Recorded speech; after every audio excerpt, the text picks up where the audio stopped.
ಇಡೀ ಜಿಲ್ಲೆಯ ಅಷ್ಟು ಕ್ಷೇತ್ರಗಳಿಗೆ ಬಿಎಸ್ ಯಡಿಯೂರಪ್ಪ ತಾವು ಸಿಎಂ ಆಗಿದ್ದಾಗ ಸರಾಸರಿ 2,500 ಕೋಟಿ ಅನುದಾನ ಬಿಡುಗಡೆ ಮಾಡಿದ್ರು. ಜಿಲ್ಲೆಯ ಮೀನುಗಾರರ ಸಮಸ್ಯೆ, ಏತ ನೀರಾವರಿ, ರಸ್ತೆ ನಿರ್ಮಾಣ, ಕಿಂಡಿ ಅಣೆಕಟ್ಟು ನಿರ್ಮಾಣ ಸೇರಿದಂತೆ ವಿವಿಧ ಅಭಿವೃದ್ಧಿ ಕೆಲಸ ಮಾಡಿಸಿರುವ ಕೀರ್ತಿ ಯಡಿಯೂರಪ್ಪನವರಿಗೆ ಸಲ್ಲಲೇಬೇಕು. ಇವತ್ತಿನ ಕಾಲಘಟ್ಟದವರೆಗೂ ಪಕ್ಷದ ಬಗ್ಗೆ ಬಿಎಸ್ವೈ ಚಿಂತನೆ. ಅಭಿಮಾನೋತ್ಸವಕ್ಕೆ ಪಾರ್ಟಿಗೇನು ಲಾಭ ಅಂತ ಪ್ರಶ್ನೆ. ಬಿಎಸ್ವೈ ನಿಷ್ಠೆ, ಆದರ್ಶವೇ ಶಾಸಕ ಹರೀಶ್ ಪೂಂಜಾಗೆ ಪ್ರೇರಣೆ. ಜನ್ಮ ಕೊಟ್ಟ ಭೂಮಿ ಮಂಡ್ಯದ ಬೂಕನಕೆರೆಯಾದ್ರೆ ಶಿವಮೊಗ್ಗದ ಶಿಕಾರಿಪುರವನ್ನು ಕರ್ಮ ಭೂಮಿಯನ್ನಾಗಿಸಿಕೊಂಡು ಸಾರ್ವಜನಿಕ ಬದುಕಿಗೆ ತಮ್ಮನ್ನ ಸಮರ್ಪಿಸಿಕೊಂಡವರು ಯಡಿಯೂರಪ್ಪ. ಸಂಘ ಸಾಂಗತ್ಯ, ಸಂಸ್ಕಾರವಂತಿಕೆಯ ನಡೆ, ಸಂಘಟನೆಯ ಸಂಕಲ್ಪ ಅವರ ವ್ಯಕ್ತಿತ್ವವನ್ನು ಪರಿಪಕ್ವವಾಗಿಸಿದವರು. ಅದರ ಪರಿಣಾಮವೇ ಇಡೀ ರಾಜ್ಯವನ್ನ ಆಳುವ ದೊರೆಯಾಗಿದ್ದು. ಇಂತಹ ಅವಿಸ್ಮರಣೀಯ ಆದರ್ಶಪ್ರಾಯ ರಾಜಕೀಯ ಜೀವನಕ್ಕೀಗ 50 ವರ್ಷ. ಇಂತಹ ಸಾರ್ಥಕ ಕ್ಷಣದ ಅಂಗವಾಗಿ ಇಡೀ ಭಾರತೀಯ ಜನತಾ ಪಕ್ಷದ ಕುಟುಂಬವೇ ಬಿಎಸ್ವೈ ಅಭಿಮಾನೋತ್ಸವದ ಯಶಸ್ವಿಗೆ ಪಣ ತೊಟ್ಟಿದೆ. ಒಮ್ಮೆ ಇಂಥದ್ದೊಂದು ಕಾರ್ಯಕ್ರಮ ಮಾಡ್ತಿದ್ದೀವಿ ಅಂತ ಖುದ್ದು ಹರೀಶ್ ಪೂಂಜಾ ಒಳಗೊಂಡ ನಾಯಕರ ತಂಡ ಬಿಎಸ್ವೈ ಗಮನಕ್ಕೆ ತಂದರಂತೆ.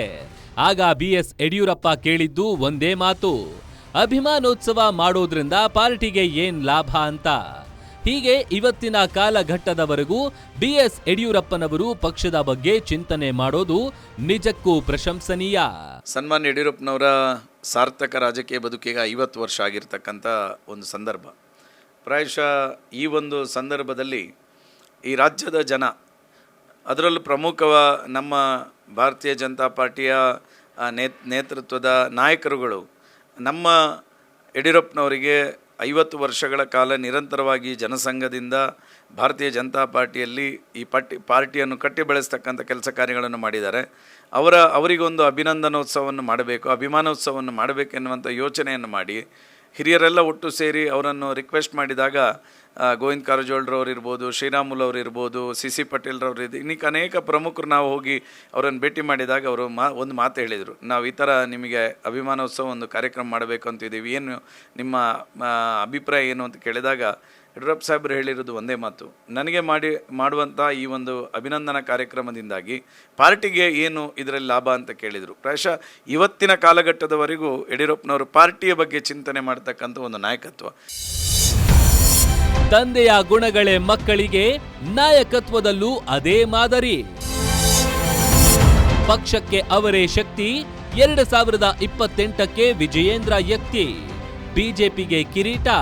ದಕ್ಷಿಣ ಭಾರತದ ಮೊಟ್ಟ ಮೊದಲ ಬಾರಿಗೆ ಕಮಲ ಅರಳಿಸಿದ ಖ್ಯಾತಿ ಬಿಎಸ್ ಯಡಿಯೂರಪ್ಪನವರದ್ದು.